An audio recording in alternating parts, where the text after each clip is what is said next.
Forbes Books presents Sustainable Leadership and Disruptive Growth with David Radlow.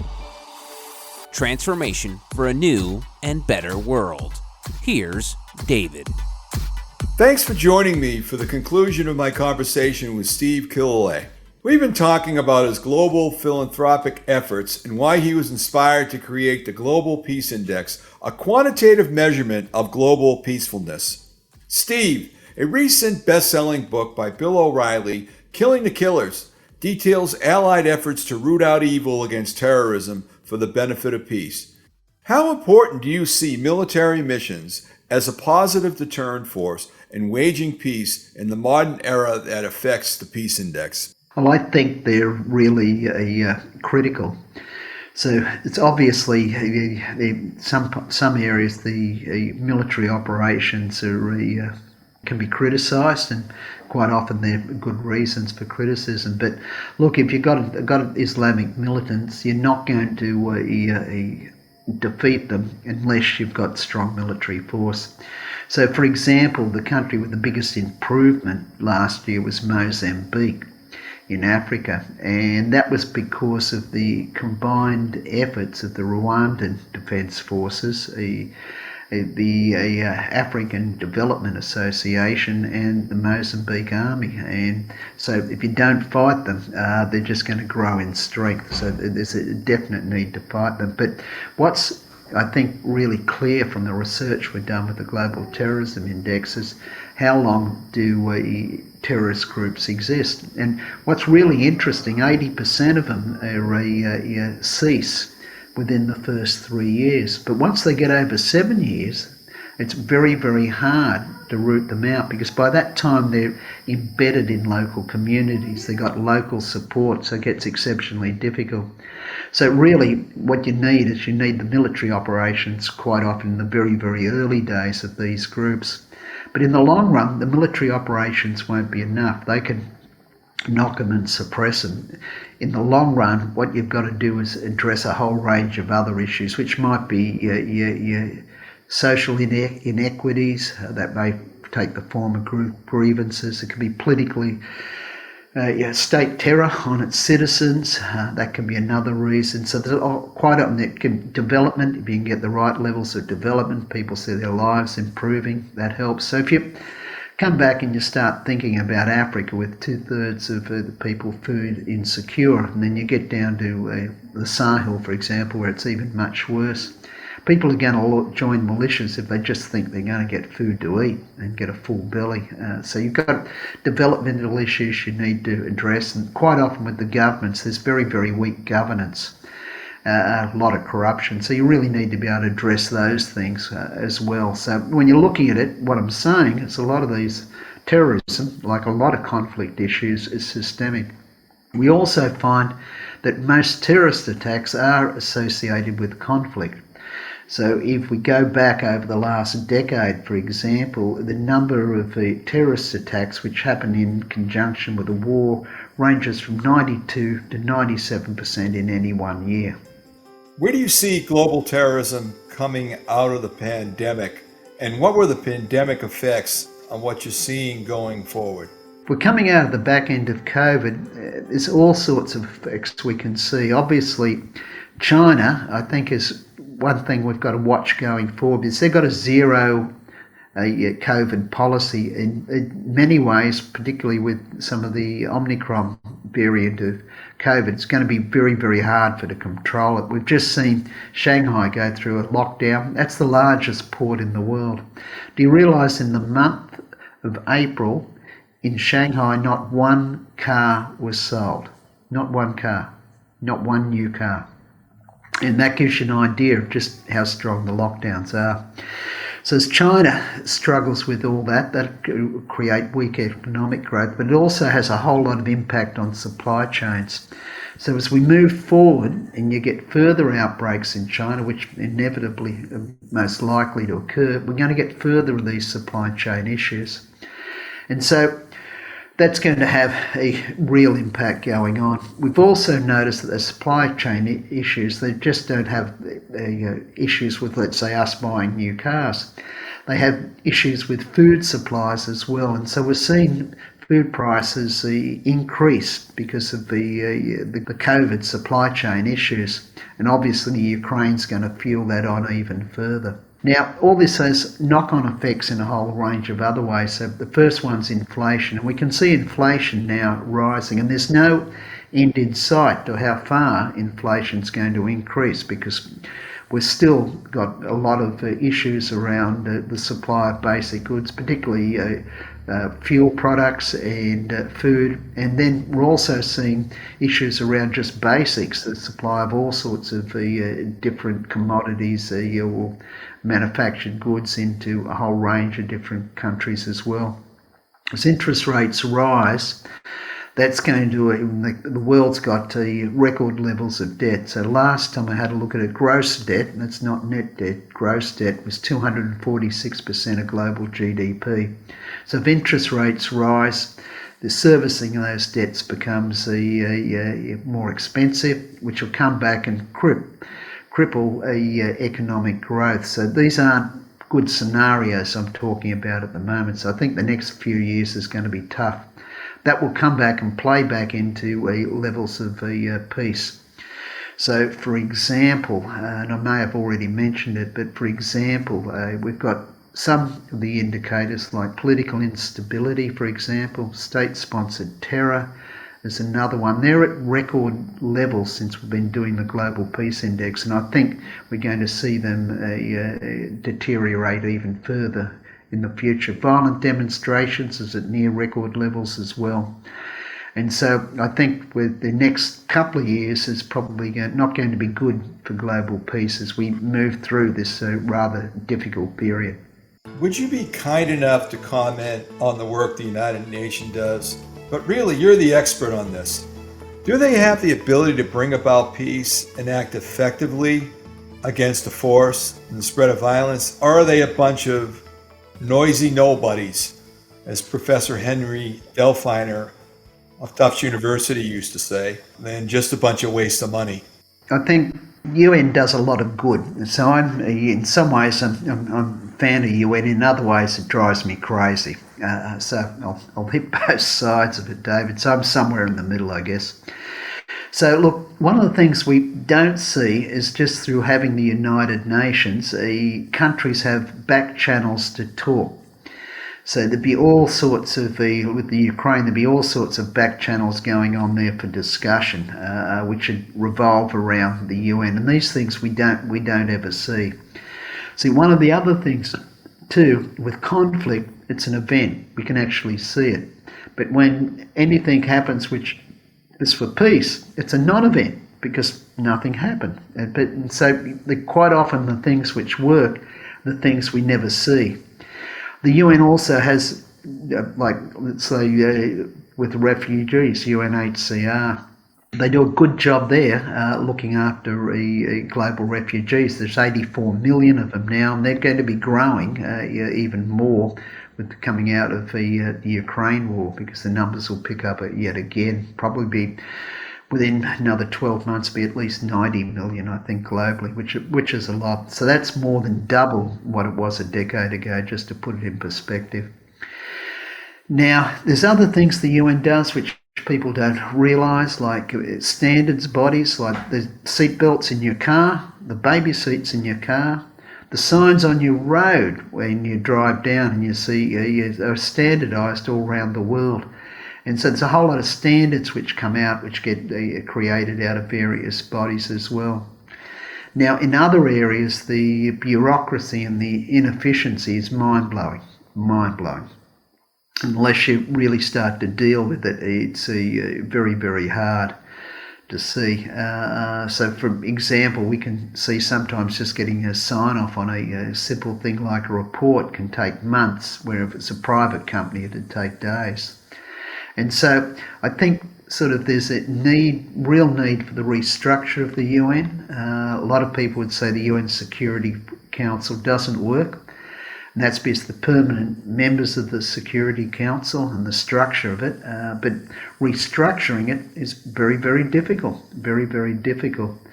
Also, I think votes in the General Assembly quite often can be bought. That's also an issue in terms of the governance. But the world's an imperfect world. Many governments are imperfect as well. And so I think with the UN, you've got all these imperfections coming together. But on the other hand, if you didn't have it, the situation would probably be worse. But again, there's a lot in it which is bureaucratic, highly bureaucratic, and a lot of it which is highly inefficient. In your book, Peace in the Age of Chaos, you talk about creating the concept called positive peace. What is positive peace? And it was published in October 2020, which could be easily described as the year of chaos. Could you let us know why the book is so important? Yeah, well, it's interesting. I coined the name of the book, Peace in the Age of Chaos, before COVID. And now I look at it now, and particularly as we can see the knock-on effects from COVID and from the Ukraine war and what the next few years are likely to be like, it was really aptly named. So let's take a look at positive peace. So positive peace, the definition is the attitude, institutions, and structures which create and sustain peaceful societies. Now, how do we arrive at positive peace? And this is the brilliance of this piece of work. See, I've got the Global Peace Index. Down here in Sydney, we've got about 26,000 different data sets, indexes, attitudinal surveys, which we've got in a normalised manner, which we can then use mathematical modelling, statistical analysis against the Global Peace Index to understand what are the factors most associated with highly peaceful societies or associated with peaceful societies. And so now, once we've isolated what they are, we then get rid of things which are duplicates. And that breaks down into 8 different pillars, which we call the pillars of positive peace. And so that means that's great. We now know what creates for a highly peaceful society. But what's more profound is when we take this and we can put this around into another index called the Positive Peace Index. Now, once we've done that, we've now got the ability to be able to see the velocity or the movement of societies where the underlying structures are creating something which is more peaceful or a society which is less peaceful. But what's really blew us away, once we'd done that, we then started to look at this Positive Peace Index and started to see what other factors were associated with positive peace for when it improved. So what we find is that when you're looking at countries which improve in positive peace compared to countries which deteriorate in positive peace, the GDP growth rate's 2% per annum higher, and that's a large extra increase in GDP. Their interest rates are less volatile, as is their inflation rates. In fact, you've got 4 times less volatility in the inflation rates than what you have with countries which are deteriorating in positive peace. You find that they perform better on measures of ecological performance. Countries which are improving in positive peace are much better on measures of well-being and happiness, much better on measures of inclusion. So from that we can see that positive peace actually describes an optimal environment for human potential to flourish. Now, why is positive peace important? So we went and looked at, let's say, the Western democracies in the world, and none of this will come as a surprise to your listeners, but democracy's on the decline. People are finding it less able to meet with a lot of the demands which are coming out of society today. And we can see that things like real wages in many countries for many segments of the population are falling. Perceptions, and I'll reiterate, perceptions of corruption in Western democracies are increasing. And there's a range of other issues as well. We find group grievances on the rise. We also find fractionalised elites. That's where the elites within a society are fighting more amongst themselves. That's on an increase as well. So where positive peace is high within societies, these effects are muted, they're lessened. So therefore, if you're focusing on positive peace as a mechanism to be able to reinvigorate Western societies, it gives us a way of being able to try and transform our societies, make them more functional, ones which have got higher productivity and ones which are more fulfilling for citizens. Therefore, what we'd say is positive peace describes an optimal environment for human potential to flourish. And I think that's transformational, given the age we're in at the moment and the issues, which I've already described, which we're likely to see in the next 2 years. We need a new way of being able to think about our Western democracies. We need new ways of being able to think about how to invigorate it, and positive peace, I think, is an excellent candidate. Tell me about your argument, evolution is more effective than revolution. What do you mean by that? What we use is a lot of systems theory in the work which we do. So now, if you're looking at it from that angle, societies are on what you call path dependent. So if you look at it, that's the values you've got within society, it's the history of the society, it's the learned memories of the society. And so by evolution with the systems, what we believe is you need, if you want to change the direction of a system, you need many, many small nudges than rather one big revolutionary nudge. And so that's a lot less likely to have failure for the system.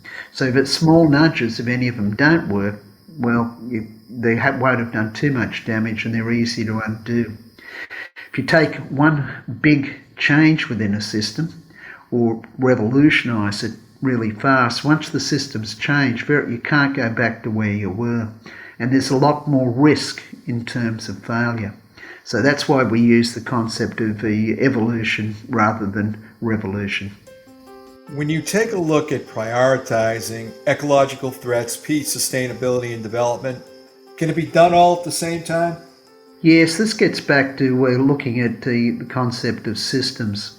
So what's important is to be able to study a society from a systems perspective. And that's a very, very different way of being able to look at it than the way we look at societies today. We tend to look at the cause and effect mainly within society. So we'd say, here's a problem, what was the cause, let's fix the cause, and therefore it'll change. But systems are very, very different. And probably haven't got enough time to get into it, but the first thing is systems have a steady state. They're always trying, a bit like our bodies, they're always trying to seek a steady state. So you've got all these checks and balances in a system to bring it back to a steady state. And that's not that systems don't evolve over time, but you've got what's titled encoded norms, which try and keep that steady state.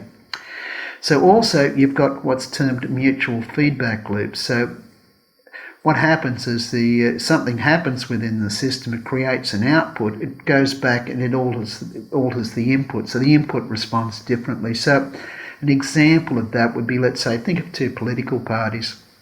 One puts out a manifesto, the other one now attacks that manifesto and responds to it. The first political party now adjusts.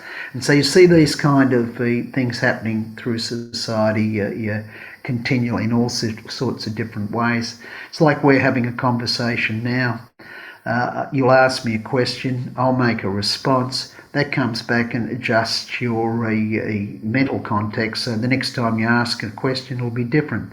So in cause and effect, quite often it springs out of a physical understanding of the world. And so if we look at physics, this is one of the things why empiricism's been so profoundly good, is the effect doesn't influence the cause. That's a bit like throwing a ball up in the air and catching it. So when the systems, each event is very, very different. So what you need to do is not study so much the event. You want to understand the relationships and flows, because the events just come out of the relationships and flows. And so I think when you're looking at all of this is how you can start to bring together a whole range of different things like economic development, the economy, governance, ecological threats and conflict. You say you're not an optimist nor a pessimist. Is it fair to characterize you, the man who brought real practical measurement to world peace and terrorism? Are those tied together?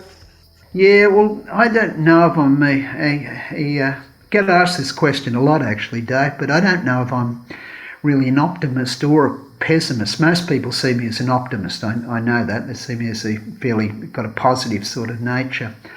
But I'm more situational. It depends what I'm looking at. So things like climate change, I think we'll get it solved. I think the technology advancements there today, they're there.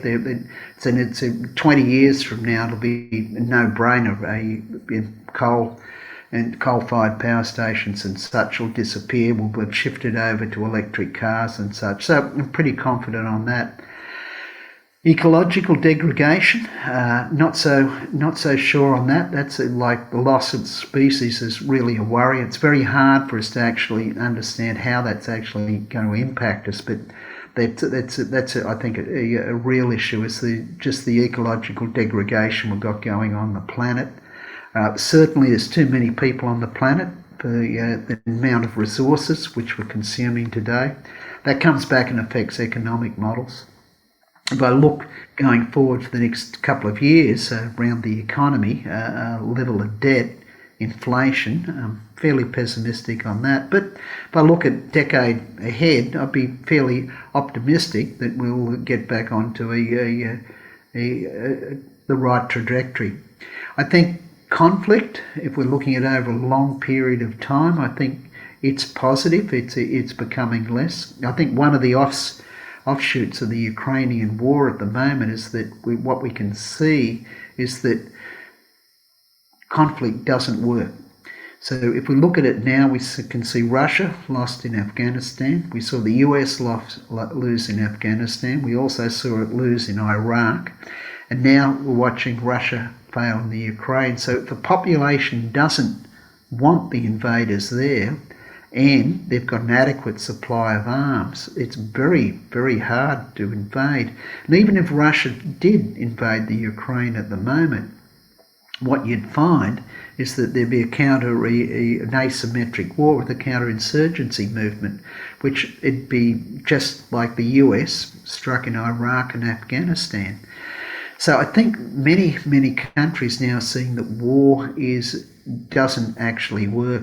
And in fact, what's be surprising for most of your listeners, if we went back over the last decade, more countries have decreased their militarisation and increased it by a large number.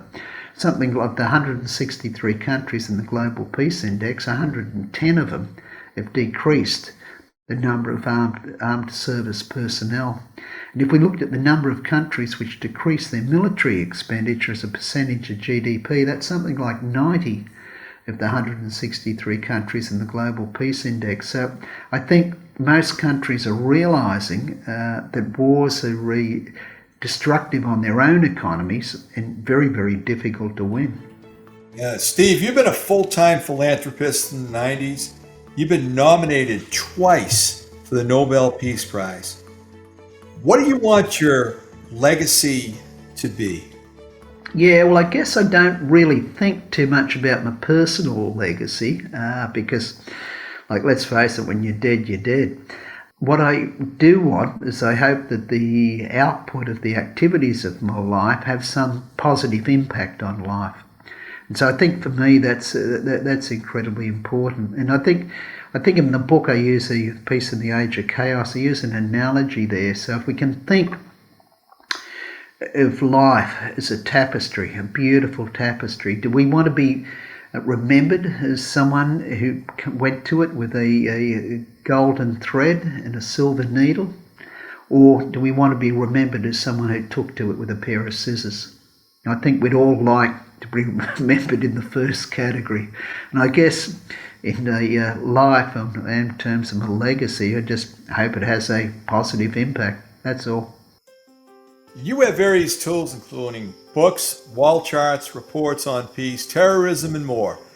Care to comment on them, how they can help organizations and people assess the world, and care to explain and tell us how listeners can get them and learn more? Sure. So we've got a number of websites people can go to. So the first is visionofhumanity.org. The second is economicsandpeace.org. But Vision of Humanity is where we keep most of the data for people if they're interested in what we've got. So we've got a number of interactive maps there where they can see the state of world peace. So look at it from many different angles, like positive peace. You can see it from the Global Terrorism Index, from the ecological perspective, or from the perspective of the Global Peace Index. We've also got a whole range of other things which we've got as well. So, for example, you could go and do an academy on positive peace, an online academy. It's a simple one, about 3 to 4 hours to do, but gives you a very clear understanding of positive peace and the relationships between peace and economic development. That'd be another example of things we can do. If people are more interested and want to step it up from there, we do got an IEP ambassador program, and so that's sort of a more intensive training, and that runs over about four sessions and requires sort of some project work as well. Currently got about 4,000 people trained on that. Recently trained a couple of hundred people in Ethiopia and another 400 in Nigeria. So that'd be another thing you could do. We've got Facebook pages, we've got Twitter feeds.